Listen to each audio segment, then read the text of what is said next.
Practice right now.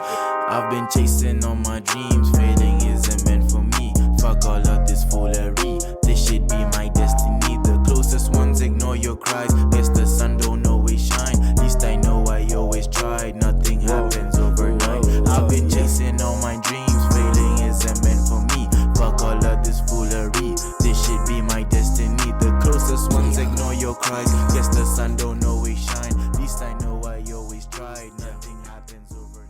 I do my dance. Bas.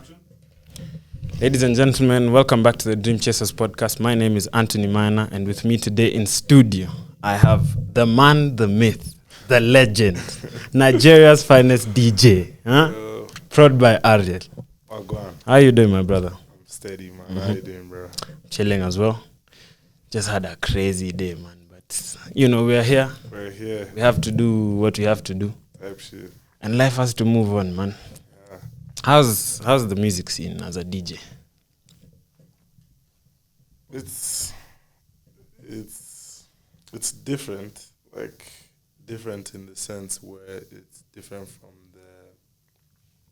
from corporate. As much as corporate is incorporated in the music scene, but like it's different in the sense that there's the creative part of it, and there's the administrative part of it. So like the creative part is where like you're actually making music or playing music. Then the administrative part involves the money you make from it, like the whole thing. So yeah, it is what it is, bro. Talk to me about that. How do you make money off of music? As a DJ, Yeah. Because artists technically own the songs, right? Like yeah. artists and the labels that are associated with them, they're the ones who own like the actual music. Yeah. So how do you make money as a DJ just playing in clubs and pulling up? Events is how you make money. So basically, like if an event company has like an event, they reach out to your team and you get into an agreement, then you get contracts and you're paid for that. Yeah, unless because like there's situations where you find DJs like having their own events, like having their own events. Now that one they make the money for themselves, so like they're not being paid for their service. They are the ones, in as much as they're offering the service, so they also make money like from tickets. Hopefully, I would have my own event. Serious? You're planning to get into the events? I have to, bro. Yeah. What's it like working in Kenya in comparison to in Nigeria in terms of like music, the night scene, club life? Like, is there any similarities or like what's it like? Yeah, I think there are principles that are being followed that are set inside for things like this. I wouldn't say culture is not a big factor in determining the differences with Kenya and Nigeria. I think it's all the same thing. Like the structures are followed. Like the only difference is the art that is being experienced. So like I wouldn't say there's so much differences with Kenyan and the Nigerian music scene. But yeah. All right. So how does being a DJ even work? Like you have some songs that you downloaded from somewhere, and then you go into this place that has people who want to party, and then you're just supposed to set the vibe. Like, how do you even become a DJ? Like, what pushes you to say, okay, this is my thing?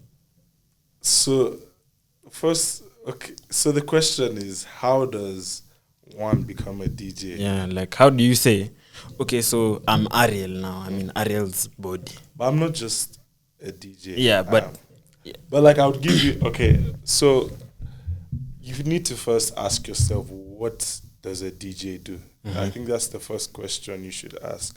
And it's as simple as just playing music, like literally playing music. Where the question on how, what, where comes after. Because, like, you know that, okay, I'm a DJ and I'm supposed to play music. Then from there, you now ask yourself, where am I located at? What kind of music am I going to be playing? what kind of environment I'm in. And environment is very key because, like, the kind of songs you would play is determinant on where you're playing. So, like, I had to start listening to more Kenyan music because, like, right now I'm currently in Kenya. So, like, I would have to, in order to cooperate and make the audience feel, because they are the ones that we're all here for.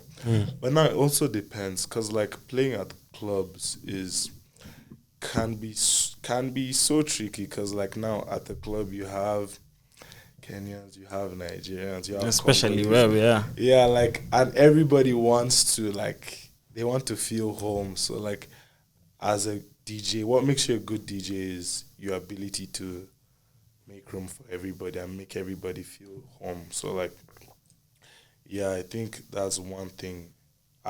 One assignment I had to take on, like, listen to more music, try and understand the environment you're in. Like, okay, what did these guys like? What's this? What's that?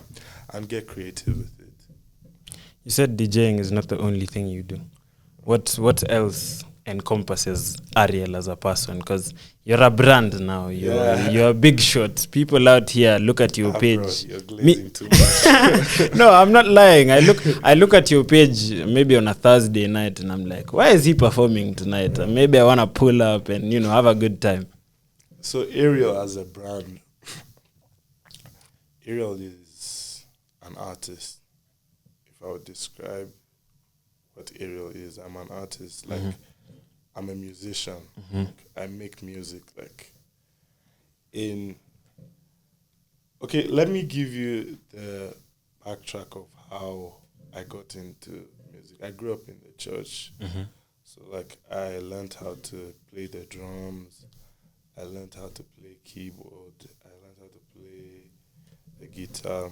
So, like, I've always had access to music, and I've just fell in love with it. It's like that drug that you just can't get rid of. Like, it's always been a part of me, like, always. And so, yeah, I learned how to play instruments. Then my brother is an artist. Shout out to shout out to Alvin, bro. He's an artist. I've always looked up to him. Trust me, like, he has inspired so much that I know about today. Shout out to him, man. I love you so much. So like I told you, he was an artist. So if you have an elder brother, you'd know that it's in such a manner where you'd always look up to him. You'd always want to hang around with his friends. So, like, it's in a situation where he's always at a studio, like, and I have this cousin that produces. So, like, they would always be together when he comes for Christmas. Like, and I'm trying to get involved. Like, I'm trying to get involved, and, like, I just didn't know, like, what to do. So I learned. So there was this other guy because the kind of home I grew up in, a very large home where you'd always find people, like, there's always someone in the house. There's always people that are home. So, like, that's how I've learned to live with people, because, like, that's the environment I grew up. So there's this guy that served, so he stayed with us, and he used to produce. So, like, the first time I saw, like, how production work, I was like, nah, this can't be real. So, like, I got interested in producing. So I started learning how to make beats. Trust me, those beats were whack. Like, we all have to go through a learning phase, Ariel. Those beats were terrible. So, like, I started learning how to produce. Started making beats over and over and over. Then I moved to school. I schooled in Uganda then before coming here. So that was when I basically took production serious, because, like, I was away from home and I just needed something to lock into. So, yeah, I've been producing for the meantime, while studying. So like it wasn't so easy because like mixing product. Because me, I get ideas by 3 a.m. in the morning, bro. 5 a.m. like that's when the ideas come in fresh. Like so, it's most of the times it clashes with studies and all that. But yeah, I've been producing. Then I started DJing last year with Okello. Shout out to Okello. Shout out to Okello. That's a real one, man. That guy has played a lot in my life. So I started DJing in last year, the start of last year, like just for fun. Like not really, like I've never been so like really fascinated about DJing. Like it never really, cause like I'm coming from a producer where I know I make the music and the DJ just plays the song. Like he just plays the song at the club and people are going crazy. So like I never really, until I started like rocking with Mr. C. Like Shout out to Mr. C. shout out Mr. C. That man is that's a my legend. Goat, man. That's the guy. Like Mr. C made DJing more like it's more to just playing and scratching. Like he changed how DJing worked. Like you could tell that this is someone that's doing his assignments. You can tell that this is someone that is doing homework. So like I was like, nah, this guy is tight. So like I started DJing, and then I think at the middle of last year I lost my files, like my production files. I literally lost and I lost the hard drive. So The original files, the ones that you were clowning on. Yeah, but like I still have, I had some good songs and things I worked on, but like I lost everything. So right now I'm going back to production. I'm not leaving the DJing scene, but I'm just incorporating the two of them because like that's how you become great as an artist. You shouldn't, because when you take the likes of Black Coffee and these top DJs, they are not just top because they just play, they make music, like they own their songs. So like see someone like Uncle Waffles, bro, come on. Uncle Waffles, like she has her songs. Uncle MC, Scott, like these guys, they have their records. So that's one approach that I would be focusing on. But yeah, I'm an artist. I love music and I make music in Many ways. Right. So you said that you started off from the church. When you were starting off in the church, did you ever think you'd end up in a club at 2 a.m, just setting the vibe for, people to enjoy themselves? I didn't think so, honestly. But that's not where I would say I want to be, like you get. I didn't see myself at the club at 2 a.m, 3 a.m, but I'm not saying that that's where I want to be.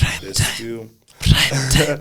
That's a prime time DJ. I think you should ask these questions when we're selling out stadiums, because like that's the dream. The dream is not to play from club to club. Like the dream is to headline Afro Nation, to headline Dreamville. You know what I'm saying?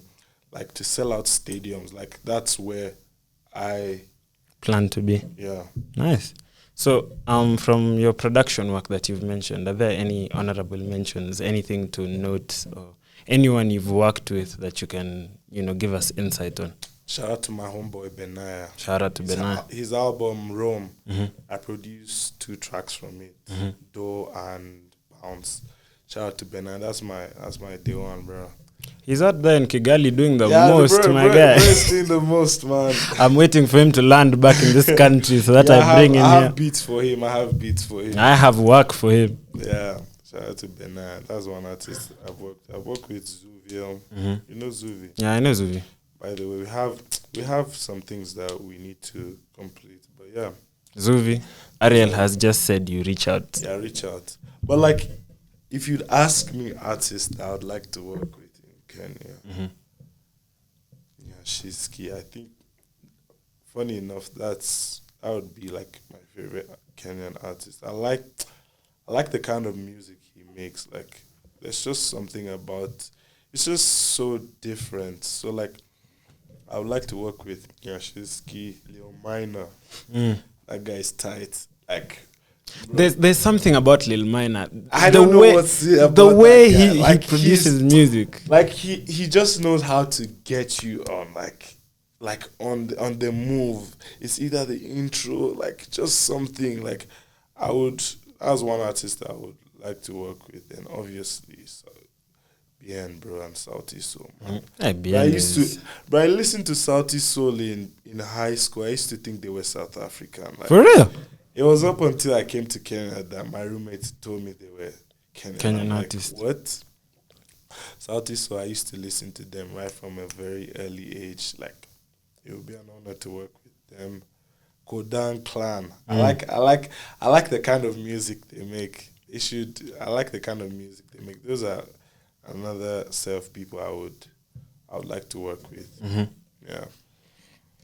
Interesting. At least you have, some touch of Kenya in you. Yeah. Coming from, someone who's gone to school in Uganda. So you've been to Nigeria, Uganda, and Kenya.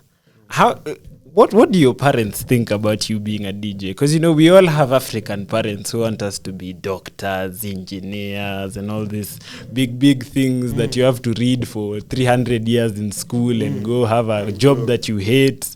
So what was it like? Because even for me to sit here, my parents have seen my content online and they're like, this guy, are you serious? Like, did we send you to school? Spend all this money for you to stay behind the camera. But like, I think the advantage for me was I'm the last out of 4. So my parents are way much older now, and they don't really care so much about these things. Like, if I was the firstborn, I think that's where you'd be in trouble. I would be in trouble time to time. But right now, like, they've become more chill than they would have. I'm not saying that we didn't have our struggles, but like, because like I was going to study theater arts. I wanted to study theater arts, and my dad was like, What are this you're telling me? But now the thing was that his point was valid, because like, if you know how to act, I'm not saying that you shouldn't go to an acting school, but bro, the thing with acting is, bro, there's no school that's going to teach you what you don't have inside of you. Like, the ability to play another character is something that is just in you, and that's why actors are great. So like, I thought about going into theater arts, and it was like, nah, bro, you just study something, then after that you can do your thing. So like, I would probably retire as an actor. Interesting. What would you have to say about like the film industry? The Kenyan film industry is still coming up. We don't have something solid yet. We're still at the point where we have to crowdfund to get money for productions and all that, because even if you look at music, there's no properly established labels in this country right now. Maybe in the next 4 or 5 years there will be, but as for Nigeria, the acting and movie industry is actually really big. Right. So maybe acting is not too bad of an idea for you. I would say, like, you see, the music industry, trust me, it's as relevant as, I wouldn't say like the health, but like, it's big. Like, it's not just, the first mistake we make is we trivialize like the entertainment industry, and I just assume it's just but it's an industry. There are billions that pass through, because like Don Jazzy was saying, for Calm Down, he spent close to $45 million for that song. But now you don't know that. You just think, you just see likes it on YouTube. Calm Down. Like, there's investment that has been done in that record. So like, it's not just vibes and it's inshallah. not just vibes and inshallah. Like I told you, like in music, there's the creative part and there's the administrative part. Now, talent is everywhere. Trust me, talent is something you would never lack. So like, the creative part is not an issue. It's the management, like the administrative aspect of how you promote your records and projects. So like the question you should ask is, are you investing that much into the industry? Like you can't expect the same result with like the Nigerian industry when you like Here, our government does not give it's a not even hoot. just the government. Trust me, it's not the government. It's you as the investor. You as A person. yeah, like okay, like you as a record label. Are you willing to spend on an artist? If you're not willing to spend, because like bro, music is like Showbiz.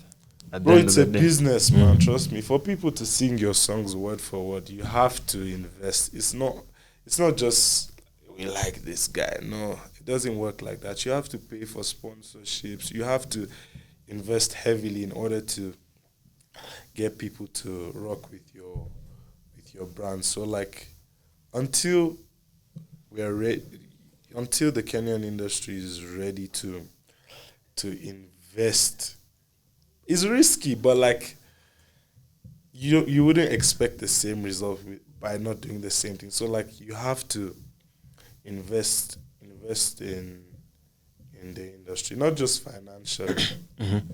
Not just financially. You have to make it a movement. People need to see this as a thing. How many Kenyans dream about being a musician? Like Very few. very few. You see my point? Like it's not just financial. Like it needs to be a movement to see that okay, this is a thing and this is something that can work for us as a country. So like I would say that's one approach to look at. You've mentioned something about branding. So if you look at, current trends, you'd find DJs have become more popular as True. compared to artists. By the way, So in terms of like the branding aspect, what are DJs getting right that artists are not? Because you're playing the artist's songs, artist's so there's a that's- discrepancy somewhere. now that dilemma is in the Kenyan industry. Kenya has more DJs than artists. But like in Nigeria, there are more artists and DJs. But like I'm not saying branding doesn't have to play a role, but in Kenya, DJs are just more than artists. Like just naturally more than artists. And recently there's been a move of DJs, not just in Kenya.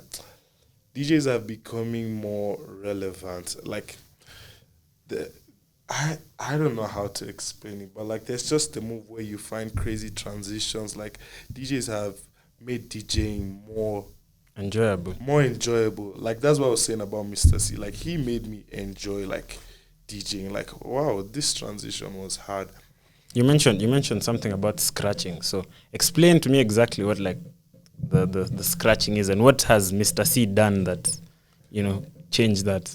So like okay, scratching is not bad, bro. Honestly, trust me. I don't scratch that often, but like I admire people that scratch. My own argument is people are here to listen to music. Like people need to see your creativity and your music taste. So like I'm not saying scratching is bad, but like there are more impressive things you can do as a DJ, like mashups, mixing an Afrobeat song with a trap. Like those are the things that like fascinate people. Because scratching, okay, now if you scratch and you don't know you don't have a good music taste, like what's going on? So like you need to expand your musical taste. You need to like, okay, this audience, what the kind of music that they like? Like how do I do some crazy ass transitions? Those are the more impressive things. Like I'm not saying scratching is bad. Like I admire people that scratch. I'm not so good at scratching. Like because like I don't rock with it, but I admire people that scratching. My point is just that there are more impressive things to do as a DJ than as to typically scratch. And branding, yeah, I was to talk about that. I would say I'll just give an example of female DJs. Female DJs have made branding. Like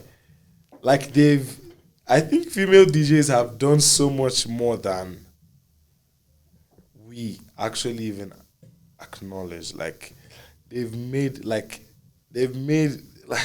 I don't even know how to put it, because like look at someone like Uncle Waffles. Let me even just use DJs from here. Look at Zanella, there's Canada, like they've branded the concept of being a DJ. So like it's something that it's a role they've played. So like I credit to them. But like as a DJ, you have to brand, because you're also an artist, bro. You're a superstar, man. You have to carry yourself like one. So yeah, I would say that's one thing that. But branding it's not just even for DJing, it's for everything, bro. Like talent is one side. You have to brand yourself on the other side, because branding is what takes the talent globally. Branding is what makes you recognized. So if you're just a talented artist, good and fine.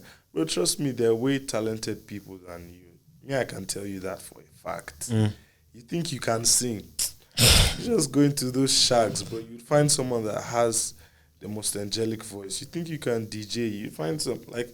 But now branding is what now makes you Stand out. Like, okay, so why am I here to see you? Like, why am I coming for your show? Why am I? And that's what branding does to the artist. What's that experience of? Because branding as a DJ should be different to like these other things. Because as a DJ, you're like, it's like you're the captain of a ship.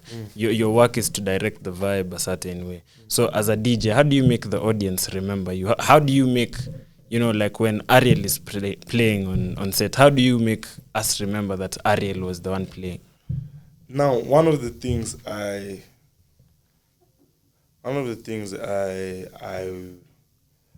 invest in is I like transitions. Transitions are things that make people like remember. So like with a good transition, like the audience would, okay, I never heard this song this way. Like this was not how I listened to this song. Like this is just so creative.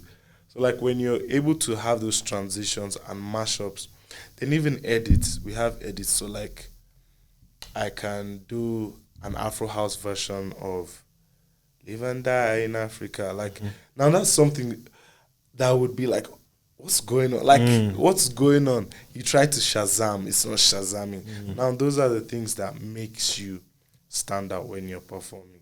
So like, cause bro, you have the songs on your PC. What are you doing? Like, why are you being paid? Like, what's the work you're putting? So like those are the things that you need to put into consideration in order to stand out and make people remember you. So apart from transitions, you've also mentioned music taste.